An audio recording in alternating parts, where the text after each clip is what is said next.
A história humana não é feita de anos, mas de momentos de ruptura. Existem décadas onde nada acontece e existem semanas onde décadas acontecem. Em 1873, no Japão, não estava apenas mudando de governo, ele estava mudando de alma. O período Bakumatsu foi o fim de um sonho feudal e um despertar violento para uma modernidade mais fria. Nesse cenário, a cidade de Kyoto tornou-se um palco de sombras, porque onde antes tinha muita honra de samurais, agora tinha muita política envolvida. Onde antes tinham vários rituais, várias sinas, hoje é só política. E no meio de todo esse cenário civilizacional que eu falei pra vocês, a gente vai conhecer e ser apresentado pra uma força de filosofia, que muitas vezes a própria filosofia não consegue explicar. Essa é a determinação. E eu não falo a determinação cega de só querer vencer, mas uma determinação mais trágica, de quem decidiu mudar o mundo. Alguém que, apesar de ver o mundo todo quebrado, acha que ainda vale o esforço dele ser consertado.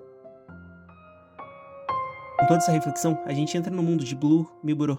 E a gente é apresentado o Neil, um jovem de cabelos brancos que carrega em si a pureza de um céu de Kyoto. Mas pra gente entender o Neil, a gente não pode olhar ele isolado. A gente precisa olhar pra ele em sua volta. A gente precisa olhar pra todo mundo que vive com ele nos Biburo. Bom, vamos lá. Analisando um pouco da obra, a genialidade, como ela coloca 3 respostas distintas à mesma tragédia. Se o mundo é cruel e a morte é certa, como que uma criança deve reagir? Bom, primeiro a gente tem o Taro Tanaka. O Taro é a representação da humanidade bem desprotegida, sabe? Ele obedece a todos, se retrai, se desculpa por existir. Filosoficamente, ele vive o que alguns existencialistas chamam de má fé por necessidade. Ele se torna o que os outros esperam que ele seja, para evitar o conflito. A sua determinação é a da sobrevivência silenciosa. O Taro não é fraco por falta de caráter. Ele é um lembrete de que, em um mundo de lobos, ser um cordeiro é um martírio diário. Ele é bem vulnerável. No extremo oposto, a gente tem o Hajime Saito. O Saito é um prodígio praticamente assustador. Ele é a criança que o mundo forçou a crescer rápido demais, que trocou os brinquedos por espadas de aço. Enquanto outros estão aprendendo sobre a arte da vida, o Saito já domina a arte de tirá-la. Ele possui a habilidade de um adulto, de um gelo e um veterano. A gente consegue ver com ele uma eficiência letal. Ele não teme, ele não hesita. Mas tem um custo pra isso. Pra ser tão forte quando o mundo exige, ele precisou enterrar partes da sua própria infância sob camadas de indiferença. Ele é um experimento que mostra o que acontece quando a sobrevivência se torna uma técnica pura, desprovida de qualquer idealismo. Então, entre esse medo do Taro, esse frio do Saito, tem o Nioh. O Nioh é essa vontade, sabe? O que torna ele tão fascinante, toda essa obra tão fascinante, não é um talento nato, nem essa aceitação de tudo como Taro. A força dele é essa escolha deliberada. Ele vê os sofrimentos do Taro, a solidão do Saito e decide que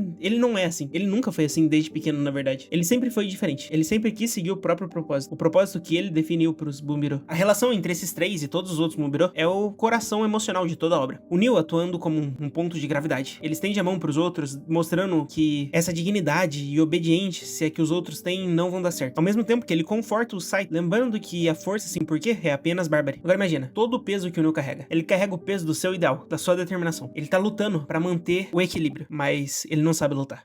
Basicamente, o grupo acolheu ele e ele acolheu o grupo. Se a gente fosse dar um nome pra isso na filosofia, seria algo como Sísifo feliz.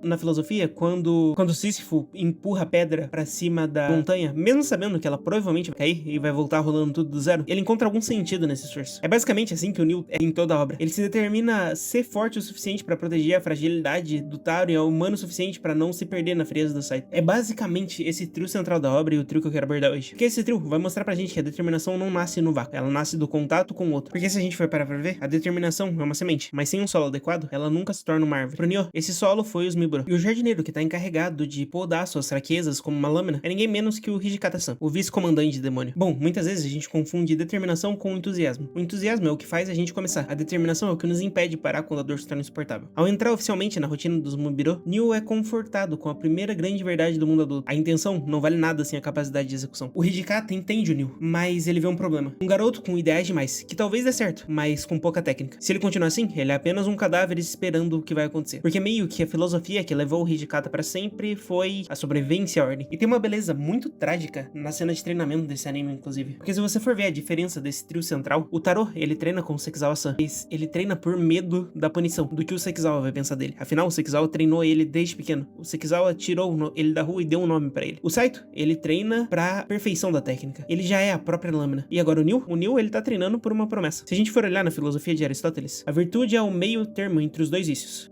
O Nioh tá buscando esse meio termo. Ele não quer ser o carrasco frio, mas entende que ele não pode continuar sendo a vítima indefesa. A determinação do Nioh se manifesta no que é chamado de resiliência dialética. Cada vez que o Hijikata derruba, ele não derruba apenas o Nioh, ele derruba suas ilusões. E sempre o Nioh se levanta, tentando treinar mais. A determinação do Nioh é testada não quando as coisas dão certo, mas quando ele percebe o abismo entre eles e quem ele precisa ser para proteger os outros. Todo esse arco de treinamento não vai muito pra frente no anime, mas seria algo como uma forja da alma, sabe? Porque o metal ele precisa de fogo e das marteladas para deixar de ser minério e se tornar aço. O Hijikata tá tá meio que martelando ele, mas ele não, obviamente não vai quebrar. O anime não foca muito nos treinamentos em si, mostra só umas vezes ele mexendo com a espada, alguns calos na mão, principalmente ele e o Sato. O anime em si explora mais as aventuras que eles vão rodar por ali, mas é interessante já comparar os três já na base do treinamento, sabe? Tem um momento muito bonito em Blue Miburo, que é um divisor de águas pra qualquer idealista. Porque é o seguinte, nos campos de treinamento, a derrota significa um hematou ou um puxão de orelha. Nas ruas, a derrota é o silêncio eterno, é a morte. O Neo, o Taro e o Saito são lançados de realidade nas patrulhas. Normalmente eles não vão só os três, o Hijikata, Serizawa, alguns outros adultos vão juntos, mas eles conseguem entender. E é aqui que a obra consegue mostrar pra gente a diferença abismal entre as crianças e os adultos. Quando eles estão com os uniformes do Miburo nas ruas, eles são considerados por todos das ruas também adultos. Nessas situações a gente consegue observar outro comportamento muito interessante dos três. Porque, por exemplo, o Taro, durante as missões, ele é um lembrete constante da crueldade de colocar crianças numa guerra. Por exemplo, nessa segunda temporada agora, a cena dele com os lutadores de sumô. O lutador de sumô apenas esbarra nele e começa a proferir xingamentos contra ele, falando que ele tá fedendo, tudo. O Taro não tem reação, ele não sabe o que fazer. Ele sempre fez o que pediram, obedecia com uma precisão nascida do pavor. Então, ser confrontado dessa forma não é algo que tá ensinado a ele. Tanto que o Serizawa acaba passando um pouco do ponto e matando todos os lutadores de sumô, mas a gente não precisa entrar nisso agora. Em outro lado, a gente tem o Hajime Saito. No campo de batalha, ele não precisa de discurso sobre justiça. Quando o conflito surge, ele se move com uma habilidade que assusta até os membros mais velhos do Miburo. Ele é um predador funcional. A determinação, técnica, tudo, ele não luta pra mudar o mundo. Ele luta porque a luta é uma linguagem que ele domina com perfeição. O sangue na lâmina não parece perturbar ele. Cria um contraste arrepiante com a angústia que a gente vê nos olhos do Neo, só de pensar em matar alguém. Mas o Neo é o personagem principal, e é em quem a obra deposita o maior peso dramático. A determinação dele é posta à prova várias vezes durante a obra. Como, por exemplo, quando ele percebe que os Miburo não são apenas protetores. Eles são sob o comando do Serizawa, algumas vezes sendo usados de ferramentas de opressão política. O Neo se vê no meio de uma organização, que é frequentemente chamada de Lobo de Mibu, por uma razão. Eles mordem. A força do Neo aqui não é a habilidade com a espada. Ele ainda é superado por muito, por todos os outros. A sua força é a sua recusa da indiferença. Quanto outros membros se tornam cínicos, cruéis para suportar essa rotina de violência, o Neo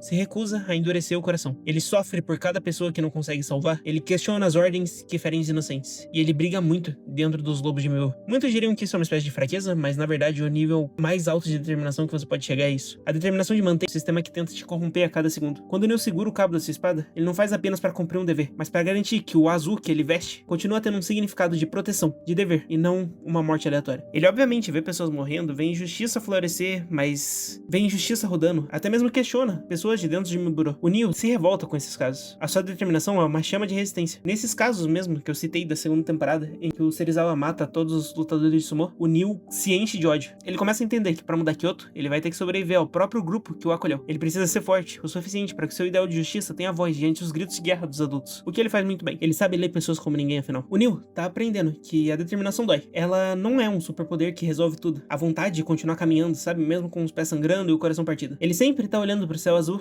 buscando uma conexão que justifica o sangue no chão. Ele decide, ele dali pra frente, nas suas sujas de Kyoto, que se ele for um lobo, um Mibu, ele vai ser um lobo que vai proteger a ovelha, custe o que custar. Bom, até agora, a gente percebeu bastante coisa como a determinação moldou o Neo, mas tem um traço específico na personalidade dele que muitas vezes é vista como um defeito na nossa sociedade moderna, mas que em Blue Miburo é elevado ao status de virtude máxima, a capacidade de se intrometer. O Neo não é o tipo de herói que se espera ser chamado. Ele não pede permissão pra salvar uma vida. A gente pode até dizer que o Neo pratica uma ética de invasão. Ele não se liga se não é da conta dele. Quando ele vê uma injustiça acontecendo, pra ele o sofrimento alheio é um chamado direto à sua existência. Enquanto muitos em Kyoto fecham suas janelas pra não ver o sangue nas ruas, o Neo abre e pula pra fora. Quase como que aconteceu agora na segunda temporada, onde ele tava vagando, encontrou uma pessoa com problemas, por conta que tava com problemas em relação a empréstimos e ofereceu a sua própria espada. Essa característica, sabe? Coloca ele constantemente na linha de frente. E não por ele ser o mais forte ou por ser bom, mas por ser o primeiro a se oferecer como escudo. A determinação dele se manifesta fisicamente. Ele coloca o seu corpo entre a lâmina do agressor e a vulnerabilidade da vítima, mesmo sem saber lutar. E é muito fascinante a gente ver como isso afeta todo o nosso trio, sabe? O Tanaka vivendo com medo, a intromissão do Neo começa a dar mais oxigênio pro Taro às vezes, sabe? O Saito, por outro lado, vê que essa força de ser indiferente do Neo, dele se meter de propósito, força ele a não ser apenas uma máquina da morte. Eu sinto que ele tá sempre observando muito o Neo e sempre se encantando cada vez mais por ele. Bom, a história de Blue Miburo tá bem longe de terminar, na verdade. Enquanto eu tô gravando esse vídeo aqui, a segunda temporada tá sendo lançada. Eu acho que tá no episódio 3 na Crunchyroll, se eu não tô enganado. E tá Tá sendo muito legal, tá trazendo uns novos desafios, uns novos dilemas interessantes e umas políticas também bem legal do Shogunato. Eu não sei se é do estilo de alguém que acompanha esse canal. Se você ainda não assistiu ou se parou no início, essa não é uma obra de samurais lutando, é um nascimento de uma convicção. Vale muito a pena acompanhar a evolução dos jovens, de forma geral, e as dificuldades que a gente tem com a nossa vida também. Porque assistir aos Lobos de Mibu é um processo de forja de caráter, basicamente. Que a gente vê o Neil errar, chorar, ser castigado pela própria bondade, ser enganado algumas vezes, mas a gente nunca vê ele desistir. Mostrando sempre que, à medida que o mundo ao redor de Kyoto se torna mais escuro, o azul dos Mibu precisa brilhar com uma intensidade ainda maior. Bom, no fim das contas, a maior força do Neil não é apenas aquilo que ele carrega na cintura, a sua espada, mas algo que ele carrega no peito. Essa determinação, essa recusa absoluta em se tornar cínico. É a coragem de ser o chato que se mete na vida dos outros pra garantir que essa vida continue existindo. Se a gente puder levar algo do Neil pra nossas vidas, que seja isso. Essa percepção de que a força não é sobre dominar, mas sobre proteger. Não é sobre ser o melhor, sabe? Mas sim sobre nunca deixar que a dor do outro seja indiferente pra gente. Porque nessa era de lobos, dos lobos de Mibu, você pode escolher que tipo de lobo você quer ser. O que se esconde por medo, como o Taro, que vai sair daí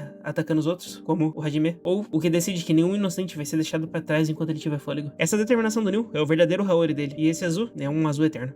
Basicamente o que eu tinha pra falar sobre o anime era isso. É um roteiro um pouco difícil de escrever, na verdade, porque o anime ainda tá em lançamento, quase ninguém conhece essa obra, então eu acho que eu tô sendo uma das primeiras pessoas a trazer isso daqui pro YouTube. Eu sei que é uma obra que não agrada muita gente, mas me agradou bastante, e eu não gosto muito de obras de samurai assim de forma geral, mas vale a pena dar uma chance, sabe? Ela não é como as obras padrão de samurai.